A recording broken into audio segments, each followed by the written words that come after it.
Rain drummed on the roof of Leonard Craig's mansion with the persistence typical of October showers in Lexington. Water ran down the panoramic windows of the living room, blurring the city lights below into indistinct yellow spots. Leonard stood by the window, holding a glass of whiskey in his hand and looking at the driveway. His massive figure was reflected in the glass. Broad shoulders, graying temples, an expensive suit that fit him perfectly even at home. Leonard ran his hand over his face, feeling the fatigue of the last few weeks. The decision had been made, and there was no turning back. He was no longer going to feed the corrupt cops who had kept him on a leash for years. His business was honest as a business involving strip clubs could be. He paid his taxes, ensured the safety of his employees, and stayed away from drugs and prostitution. So why should he pay for their silence? The doorbell broke the silence of the mansion. Leonard glanced at his watch. It was 8:30 p.m. It was early for Candace. She wasn't due to arrive until 9. He set his glass on the table and headed for the front door, his leather shoes making a soft rustling sound on the marble floor.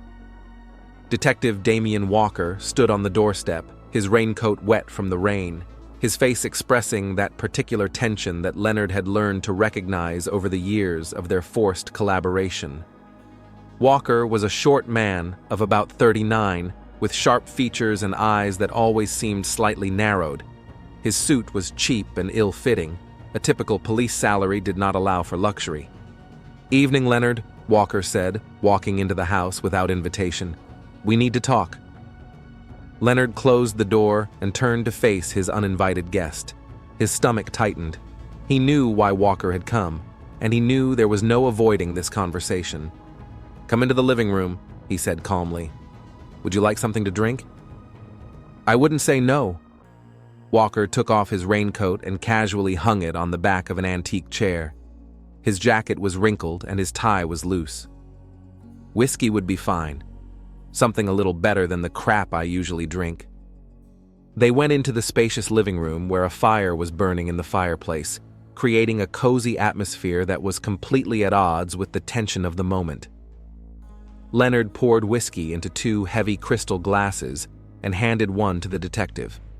The alcohol was expensive, a 25-year-old Scotch malt. He sat down in a leather armchair opposite the sofa. Walker remained standing, slowly walking around the room, examining the expensive furniture, paintings, and Persian rugs. His movements were nervous, like a predator sensing danger. "You know, Leonard, I think you've forgotten our agreement," Walker began, his voice sounding deceptively soft. "Last month, the month before, my people say there was no money." Leonard took a sip of whiskey and looked at the detective calmly, although inside he was tense to the limit. "The agreement has changed, Damian," he said firmly. "I'm not paying anymore." Walker placed his untouched glass on the mantelpiece. His face remained unchanged, but something in his posture became more threatening. "That's interesting," he said slowly. "And what made you come to that decision?" "I'm tired of it," Leonard said quietly but firmly. "My business is honest. I pay my taxes. I make sure my girls work in safe conditions. I have all the licenses, all the permits. Why should I pay for something I'm already doing right?" Walker laughed coldly. "Honest business? Leonard, you own strip clubs. Half-naked women dance in front of drunk men for money. Don't play the saint." "They dance, they don't sell their bodies," Leonard retorted sharply. "There's a difference." "There may not be a difference in the eyes of the law if someone wants to dig deeper." Walker leaned forward, his voice hardening. "Do you have liquor licenses for all your establishments? What about entertainment permits? Maybe we should check if all your girls are of legal age." "All my paperwork is in order and you know it," Leonard said through clenched teeth. "And my girls are all of legal age, healthy, and working voluntarily." "Documents are good." Walker stood up and began pacing the room. "But documents don't protect you from raids at 3 in the morning, from surprise inspections, from anonymous calls to the authorities. And then there are accidents with customers, fights. Sometimes one of the girls complains of coercion." Enough, Leonard interrupted him sharply, rising from his chair. I've said my last word. There will be no more money. Walker stopped at the window and turned to the owner of the house. His face was cold with rage. You're making a mistake, Leonard, he said quietly, but menacingly. A very serious mistake. I've been making mistakes all these years, paying you, Leonard said, stepping closer to the detective. But now it's over. At that moment, the doorbell rang again. Both men froze. Leonard glanced at his watch. It was exactly 9 o'clock. Candace was punctual. Who are you expecting? Walker asked warily. None of your business. Leonard headed for the door, but Walker grabbed his arm. Wait, let her come in herself. The door isn't locked. The doorbell rang again. Leonard didn't want to make the girl wait in the rain. Come in, the door's open, he called. Footsteps could be heard in the hall, the sound of heels on marble. Candace Kennedy appeared in the living room doorway. She was a tall, slender 22-year-old with dark skin and long hair tied back in a ponytail. She was wearing a black coat, under which a red dress was visible. In her hands, she held a handbag and an umbrella. Hi, Leonard, she said, taking off her coat. Sorry I'm late. The rain. She fell silent when she noticed Walker. Her eyes darted from one man to the other, and Leonard saw her sense the tension in the room. Candace, this is Detective Walker, Leonard said. Damien, this is Candace. Walker looked at the girl appraisingly. Detective? Candace smiled stiffly. I hope you gentlemen aren't in trouble with the law.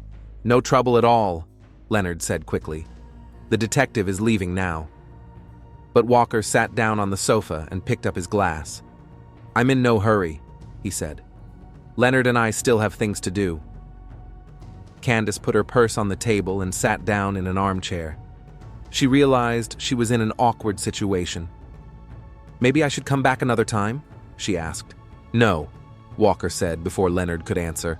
Stay, you might find our conversation interesting. Leonard felt a chill run down his spine. Walker's tone had become openly threatening. Damien, don't, he said quietly. Don't what, Leonard? Walker looked at him over the rim of his glass. Don't tell your girlfriend how you've been buying my silence all these years, how you paid me $5,000 a month to turn a blind eye to your clubs. Candace turned sharply to Leonard, surprise and disappointment flashing in her eyes. Is that true? She asked quietly. Of course it's true, Walker said, relishing the moment. Your honest Leonard bribed me for years, $5,000 a month, neatly, no checks. But today he said he wouldn't pay anymore, the detective continued. He decided to become an honest citizen. How do you like that? Candace looked up at Leonard.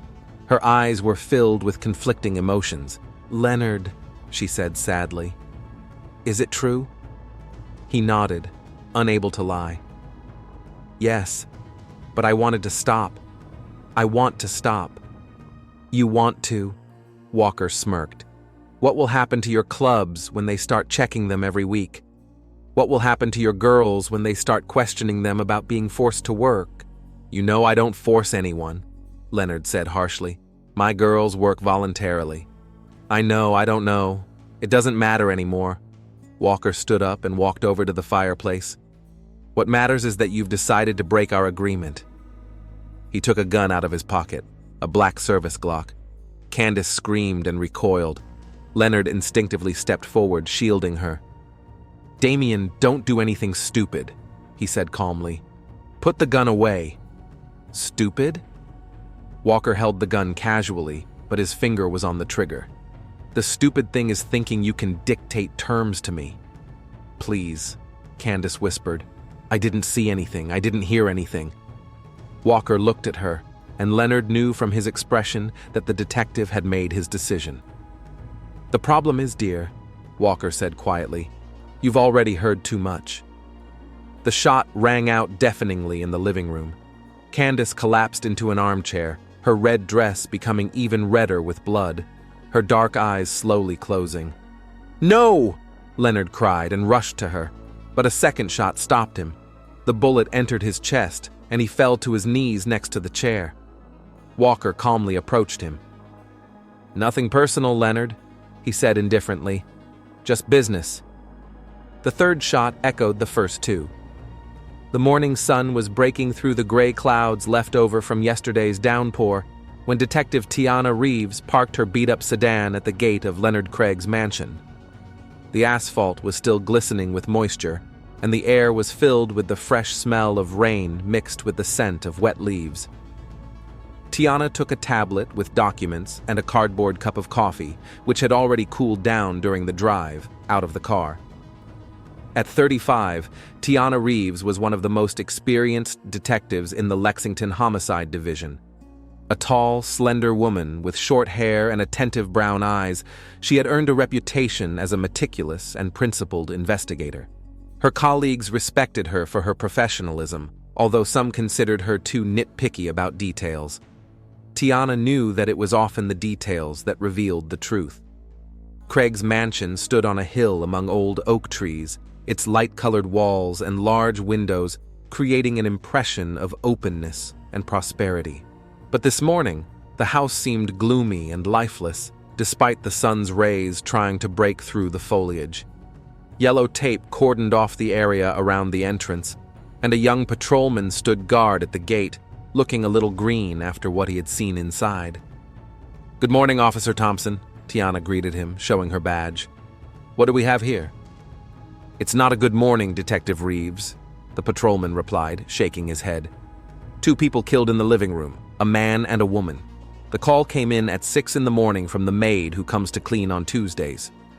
Tiana nodded and headed for the house. She had already received a preliminary report over the radio. Strip club owner Leonard Craig and an unknown young woman had been found dead. The initial version seemed simple. They had a fight, he shot her, then killed himself out of remorse. A typical story of passion and violence, of which there were plenty in their city. But something about this story had been bothering Tiana since she received the call. Leonard Craig was known as a successful businessman with an impeccable reputation. His clubs were considered elite establishments where all the rules were followed and there were no scandals. It was hard to imagine him as a murderer. The front door of the mansion was open, and Tiana walked into the spacious hall where the forensic experts were working. Their white overalls and gloves created a strange contrast with the luxurious surroundings: marble floors, paintings in gilded frames, a crystal chandelier. Their every step echoed in the empty space. "Where are the bodies?" Tiana asked the technician who was photographing fingerprints on the door handle. "In the living room, Detective. Sergeant Wilson is already there, examining the scene." Tiana walked down the hallway to the living room, her footsteps muffled by the thick carpet. The smell of death grew stronger with each step, that distinctive metallic taste of blood she had learned to recognize over the years. Her stomach clenched uncomfortably, but she forced herself to focus on the job. The living room was large and luxurious, with a fireplace, expensive furniture, and panoramic windows. But all this beauty was marred by the sight of two bodies and bloodstains on the carpet and furniture. The girl was lying in a leather armchair, her head thrown back, her red dress stained with blood. The man was on the floor next to the chair, a gun lying near his right hand. "What do you say, Wilson?" Tiana asked the elderly sergeant, who was leaning over the man's body. Sergeant Michael Wilson was a veteran police officer with 30 years of experience, a man of few words but observant. His gray hair and tired eyes suggested that he had seen too much death in his life. "The official version looks simple," he replied without looking up. "Craig shot the girl, then himself. A classic murder-suicide, but there are a few oddities." "What are they?" "First, look at the position of the bodies. The girl is sitting in a chair as if she was caught off guard. Craig is lying next to her, but at an angle that suggests he didn't shoot himself in the head, but fell after being shot in the chest." Tiana moved closer and examined the bodies carefully. The girl was young and beautiful, dressed elegantly but not provocatively. The wound on her chest indicated a shot from close range. Craig had two wounds, one in the chest and one in the head. 2 wounds? Tiana asked in surprise. Exactly, Wilson nodded. According to the preliminary version, the first shot to the chest was not fatal, and he finished himself off with a shot to the head. But that's strange. Usually people aim for the head right away if they decide to kill themselves. Tiana examined the gun lying next to Craig's body. It was a standard police Glock, but something about it seemed familiar to her. Wilson, have you checked the serial number on this weapon? Not yet, but I plan to. Why do you ask? It just seemed familiar. Tiana took out a pair of rubber gloves and carefully picked up the gun. That scratch on the handle, I've seen it somewhere before. She examined the weapon closely, then wrote the serial number in her notebook. Something was definitely wrong with this scene, but she couldn't figure out what it was yet. There's another odd thing, Wilson continued. There are no traces of gunpowder on Craig's hands. Usually when a person fires a gun, especially several times, characteristic traces remain. There are none here. None at all? The forensic team is still conducting a thorough analysis, but preliminarily, yes, there are no traces. It's as if he never held the gun in his hands. Tiana frowned. The absence of gunpowder residue was a serious inconsistency in the suicide theory. She walked around the bodies, studying the scene. There were 2 glasses on the coffee table, one almost full, the other empty. A woman's handbag and an umbrella lay nearby. Someone was drinking here last night, she remarked. Yes, expensive whiskey. The forensic team has already taken samples for fingerprint analysis. Tiana walked over to the fireplace, where there were photographs on a shelf. Among them was one of Craig posing with a group of people in uniform, police officers apparently. She looked closer and recognized several faces, local cops, including Detective Damian Walker. Wilson, where's Walker now? He works in our department. Walker? He was on duty late last night, then went home. Why? Just curious. See this photo? Craig was acquainted with our colleagues. Tiana took several pictures of the photo with her phone, then continued her inspection. In the corner of the living room, she noticed a small puddle of water, probably from an umbrella or raincoat. The water was almost dry, indicating that someone had come here last night when it was raining. Did the maid say anything? She asked. Mrs. Jones has been working here for 5 years. She says Craig was a calm, polite host. He never yelled or caused any scandals. He rarely brought women home, and then only for business meetings or dance performances. Dance performances? Craig owns a chain of strip clubs. Sometimes the girls would come to his house for private performances, but according to the maid, everything was always proper.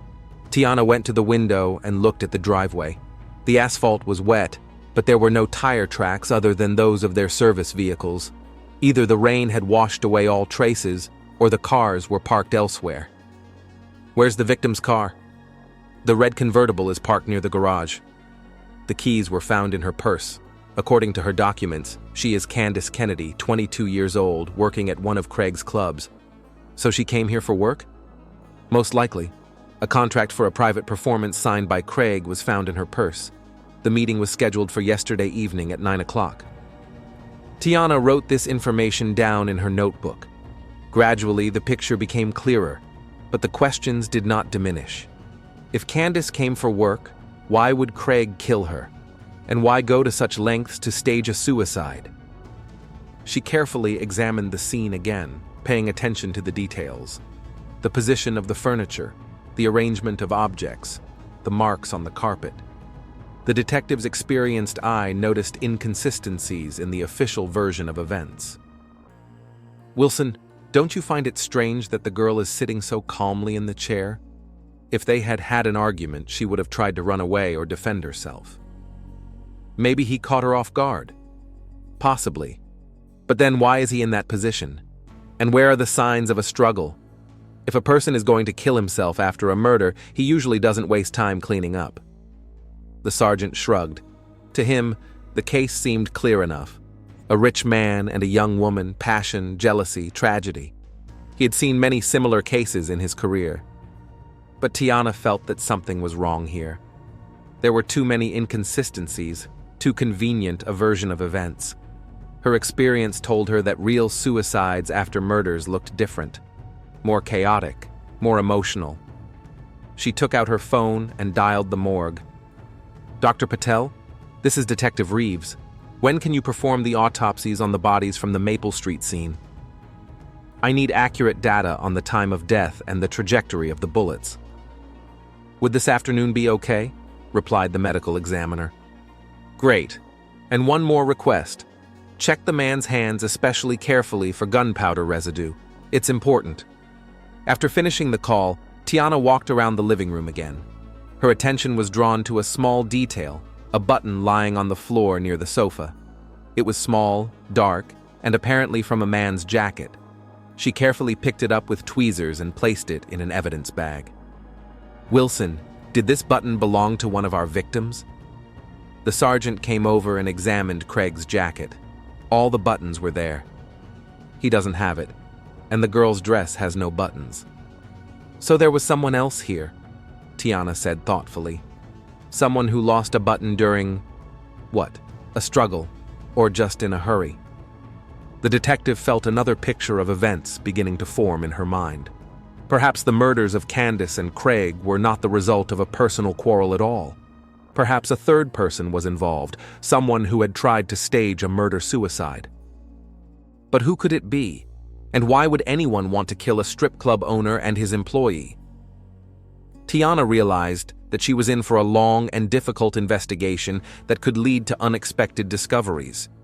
The Royal Blue Club was located in the city center, in a red brick building that had once been a bank. Tiana parked near the entrance and looked at the facade. No flashy signs or vulgar advertisements, just an elegant nameplate. Even from the outside, it was clear that the establishment positioned itself as elite. The day was drawing to a close, and the streetlights were coming on. Tiana had spent the whole day studying Leonard Craig's financial documents and his business. What she discovered made her look at the case in a new light. The monthly expenses in the reports included a strange item: consulting services in the amount of $5,000. No details, no documents confirming the nature of these services. Inside, the club looked really respectable. Soft lighting, comfortable furniture, a small stage with professional sound equipment. Several girls were preparing for the evening performances, rehearsing dance numbers. The atmosphere was businesslike, without the vulgarity Tiana had expected to see. Behind the bar stood a tall black man of about 28, with an athletic build and attentive eyes. He was wearing a white shirt and black pants, the establishment's uniform. When Tiana approached him, he straightened up and looked at her warily. "Good evening," Tiana said, taking out her badge. "Detective Reeves, are you Caleb Morgan?" "Yes, that's me," the man replied, caution in his voice. "Are you here about Mr. Craig?" "That's right. I need to ask you a few questions about your employer. Can we talk somewhere quiet?" Caleb nodded and led her into a small office behind the bar area. The room was simply furnished with a desk, several chairs, and a filing cabinet. Photos of the club's performances and corporate parties hung on the walls. "I heard the news this morning," Caleb said, sitting down across from the detective. "I can't believe Mr. Craig is capable of such a thing. He was a good man, an honest employer." "Tell me more about him," Tiana asked. "How long have you been working here?" 3 years. I started as a security guard, then Mr. Craig transferred me to administrative work. I keep track of the staff, make sure the girls are safe, and sometimes work behind the bar." Caleb spoke calmly, but Tiana sensed that he was hiding something. His hands were resting on the table, but his fingers were tapping nervously on the surface. "What was his relationship with the police like?" she asked, watching his reaction closely. "Officially? No problems. All the licenses were in order, the inspections went smoothly." Caleb paused, then added, But what? I don't know if I should talk about this. Mr. Craig was a good boss, and I don't want to tarnish his memory." Tiana leaned forward, lowering her voice. "Caleb, I'm investigating his death. If you know something important, it will help find the truth. Doesn't Mr. Craig deserve the truth? The young man was silent for a long time, struggling with his inner conflict. Finally, he took a deep breath and looked at the detective. Mr. Craig paid money to a police officer every month, $5,000 in cash. To whom exactly? Detective Damian Walker. This had been going on for 3, maybe 4 years. Mr. Craig was very upset about it, saying he wanted to stop, but he was afraid of the consequences. Tiana felt her heartbeat quicken. Damian Walker was the colleague in the photo at Craig's house, the one whose gun looked familiar to her. Tell me more. How did it start? About 4 years ago, we started getting frequent inspections. Every week, it was either the fire department, the health department, or the police checking our licenses. Everything was in order, but the inspections interfered with our work and scared away customers. And then Detective Walker showed up. Caleb stood up and walked to the window, looking out at the street. He offered Mr. Craig a solution to the problem. He said he could ensure the club's smooth operation if Mr. Craig paid him for his advice. Mr. Craig understood that this was a bribe, but he had no choice. And he agreed? Yes. The first time he paid $2,000. The inspection stopped as if by magic. Then Walker raised the rate to $5,000 a month. Did you see the money being handed over? Several times. They usually met in Mr. Craig's office after the club closed. Walker would come in, they would talk for about 10 minutes, then the detective would leave with an envelope. Tiana wrote down every word in her notebook. The picture was becoming clearer, but new questions were arising. Has anything changed in their relationship lately? Caleb turned from the window and looked at her seriously. Mr. Craig has been different for the last 2 months, nervous, gloomy. He said he was tired of the situation and wanted to stop the payments. I tried to talk him out of it, told him it was dangerous, but he wouldn't listen. He said he was going to stop paying Walker. Not just going to, he already has. A month ago, Walker came by for the money, but Mr. Craig told him he wouldn't be paying anymore. The detective got very angry, shouted, and made threats. What kind of threats? He said he would cause Mr. Craig problems he wouldn't survive, that he would shut down all his clubs, that he would find a way to put him in jail. He also said he knew how to make it look like an accident. Tiana felt a chill run down her spine. Those words sounded like a direct threat of murder. Have you told anyone else about this? No, only you.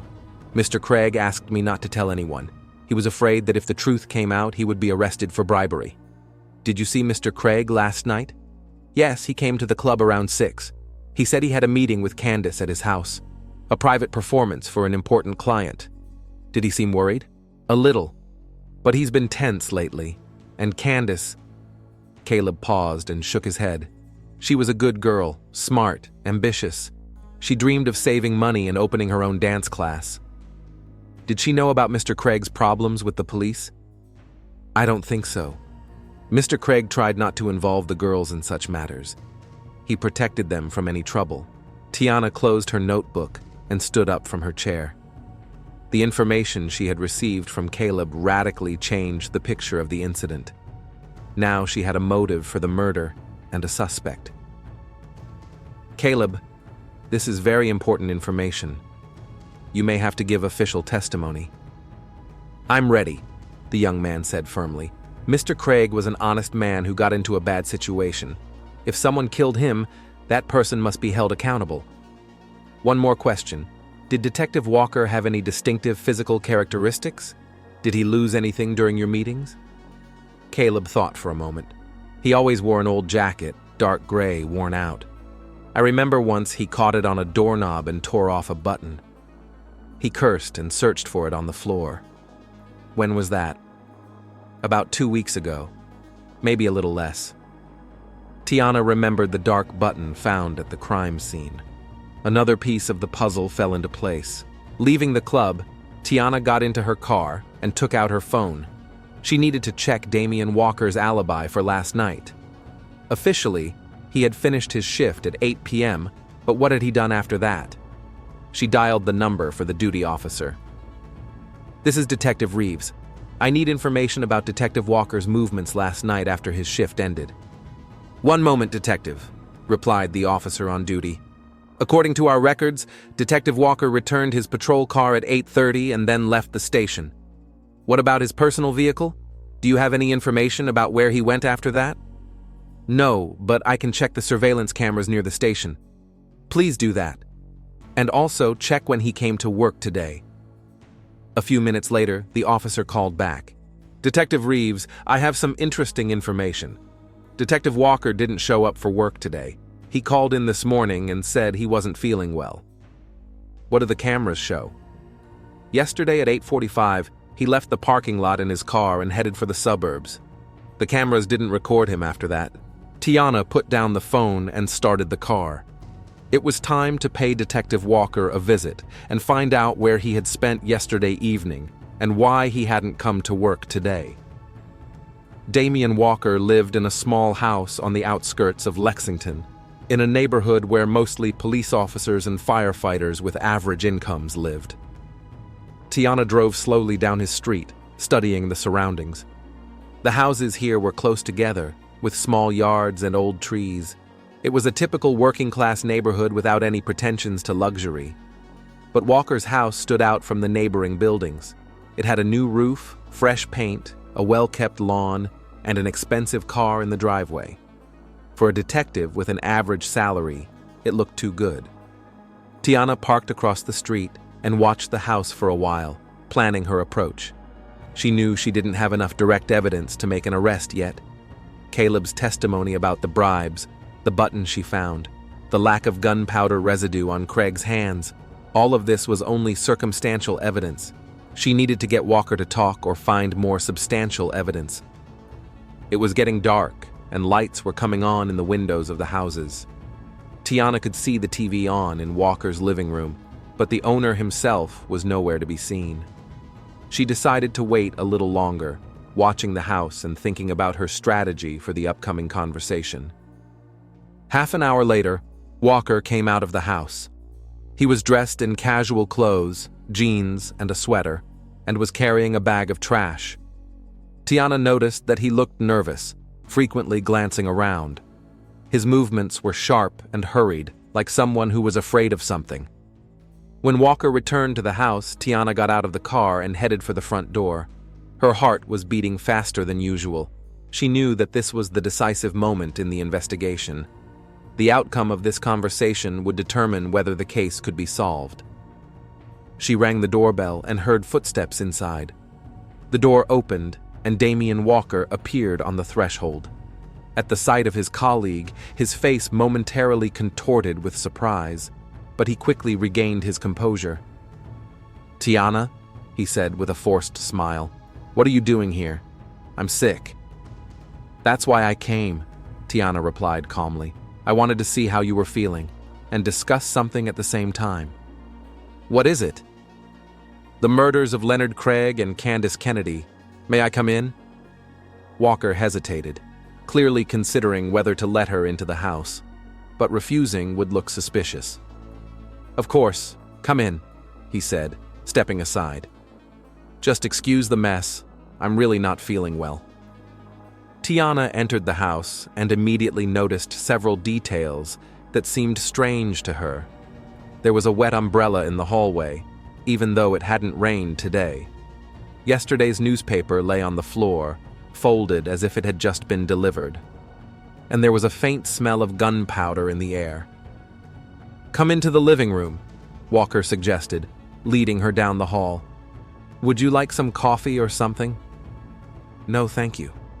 "Damian, where were you last night after your shift ended?" "At home," he replied quickly. "I went to bed early because I felt like I was coming down with something." "Can anyone confirm that?" "I live alone, so no." "Why do you need to know?" Tiana sat down in the armchair opposite the sofa where Walker was sitting. She studied his face closely, noting signs of nervousness, twitching eyelids, tapping fingers on the armrest, avoiding direct eye contact. "I need to check the alibis of everyone who knew the victims. You knew Leonard Craig, didn't you?" "Craig?" Walker tried to look surprised. "How would I know him?" I saw a photo in his house where you're standing with other police officers. Was it some kind of official meeting? Oh yes, I remember. Walker scratched the back of his head. It was about 2 years ago. We were conducting some kind of inspection at his clubs. Nothing serious, just routine work. And you haven't seen him since? No, of course not. Why would I want to meet with the owner of strip clubs? Tiana took a plastic bag with a button found at the crime scene out of her bag. Damien, does this button look familiar? Walker glanced at the button, and Tiana noticed his face pale for a moment, but he quickly regained his composure. It's just a regular button. There are millions of them. Yes, it's regular. But this one was found at the murder scene, and I see you're missing a button on your jacket. Walker instinctively looked at his jacket hanging on the back of the chair. Indeed, the third button from the bottom was missing, and threads were sticking out as if the button had been torn off recently. I haven't worn this jacket in a week, he said, but his voice sounded uncertain. The button could have come off anywhere. Maybe. Why didn't you come to work today? You look perfectly healthy. I had a fever this morning. I'm better now, but I didn't want to take any chances. Tiana stood up and walked over to the window, pretending to look out at the street. In fact, she was studying the situation in the house. On the coffee table lay the car keys. Next to them, a receipt from the gas station dated yesterday evening, 8:49 p.m. Damien, didn't you fill up last night? Here's the receipt. Walker quickly grabbed the receipt and shoved it into his pocket. Yes, I went to the pharmacy to get some medicine. I filled up at the same time. Which pharmacy? The one on Main Street. But the gas station is on the other side of town, near the suburbs, quite a distance from the pharmacy on Main Street. Walker realized he had been caught lying, and his face turned even paler. He got up from the sofa and began pacing nervously around the room. Listen, Tiana, I don't know where you're going with this, but I don't like this interrogation. If you have specific charges, file them officially. Okay, let's talk officially. Tiana took out a tape recorder and turned it on. Damien Walker, you are suspected of the murder of Leonard Craig and Candace Kennedy. You have the right to remain silent. What? Walker turned sharply to her. Are you crazy? What evidence do you have? A witness claims that you received bribes from Craig for several years, $5,000 a month. What witness? Who said that? Caleb Morgan, an employee at Craig's club. He claims that a month ago Craig refused to pay you anymore, and you threatened him. Walker stopped in the middle of the room, his hands clenched into fists. Tiana could see him struggling with himself, deciding whether to continue denying or try to justify himself. That guy's lying, he finally said. He has no proof. What about your gun? Where is it now? In the safe, as it should be. Can you show me? Walker hesitated, and that was enough for Tiana. She took out her handcuffs. Damien Walker, you are under arrest on suspicion of murder. You have the right to remain silent. Anything you say can be used against you in court. Stop! Walker exclaimed, backing away. You don't understand what happened. It was self-defense. Self-defense? Tiana paused, holding the handcuffs at the ready. Tell me more. Walker sat down on the sofa, burying his head in his hands. For several minutes, the room was silent, broken only by the ticking of the clock on the wall. I came to Craig's to talk to him one last time, he began quietly. I wanted to convince him to continue our cooperation. It wasn't bribes, it was payment for real services. What services? I made sure his clubs ran smoothly. I warned him about possible raids and helped resolve conflicts with other establishments. It was an honest business. Go on. When I came to his house, he was furious. He said he wouldn't pay another penny. He threatened to report me to Internal Affairs. Walker stood up and walked over to the window, looking out at the darkening street. I tried to explain to him that it would be bad for both of us. If the truth came out, he would be arrested for bribery, and I would be arrested for accepting bribes. But he wouldn't listen. And then Candace arrived? Yes. She walked in right in the middle of our conversation. She heard about the money, about the bribes. I realized that if she told anyone, my career would be over. And you decided to kill her? No! Walker turned sharply to Tiana. I just wanted her to leave and forget what she had heard. But Craig started defending her, saying that if I touched the girl, he would immediately report it to the police. Then why did you take out your gun? I just wanted to scare them, to give me time to think, to find a way out of the situation. But when I pulled out the gun, the girl started screaming, and Craig lunged at me. And you fired? The gun went off accidentally during the struggle. The bullet hit the girl, and then I realized there was no turning back. Walker sank back onto the sofa, his voice even quieter. Craig was kneeling next to her, trying to stop the bleeding. He looked at me with such horror, such condemnation, and I knew he would never forgive me, that he would tell everyone the truth. And you shot him twice? The first shot was in the chest. He fell, but he was still breathing. He looked at me and whispered something, probably praying. Then I finished him off with a shot to the head. Tiana felt a chill run down her spine. Listening to a murderer's confession had always been difficult, but now it was her colleague, a man who had sworn to uphold the law. And then you staged a suicide? I panicked. I started thinking about how to get out of the situation. I decided to make it look like Craig had killed the girl in a fit of passion and then killed himself. I wiped the gun and put it in Craig's hand. But you forgot about the fingerprints and gunpowder residue? I'm not a forensic scientist, Walker snapped. I was just trying to save my life. No, Damien. You were trying to cover up the murder of 2 innocent people. Craig wasn't a criminal. He just got into a difficult situation and tried to get out of it honestly. Walker was silent, staring at the floor. Tiana approached him and handcuffed him.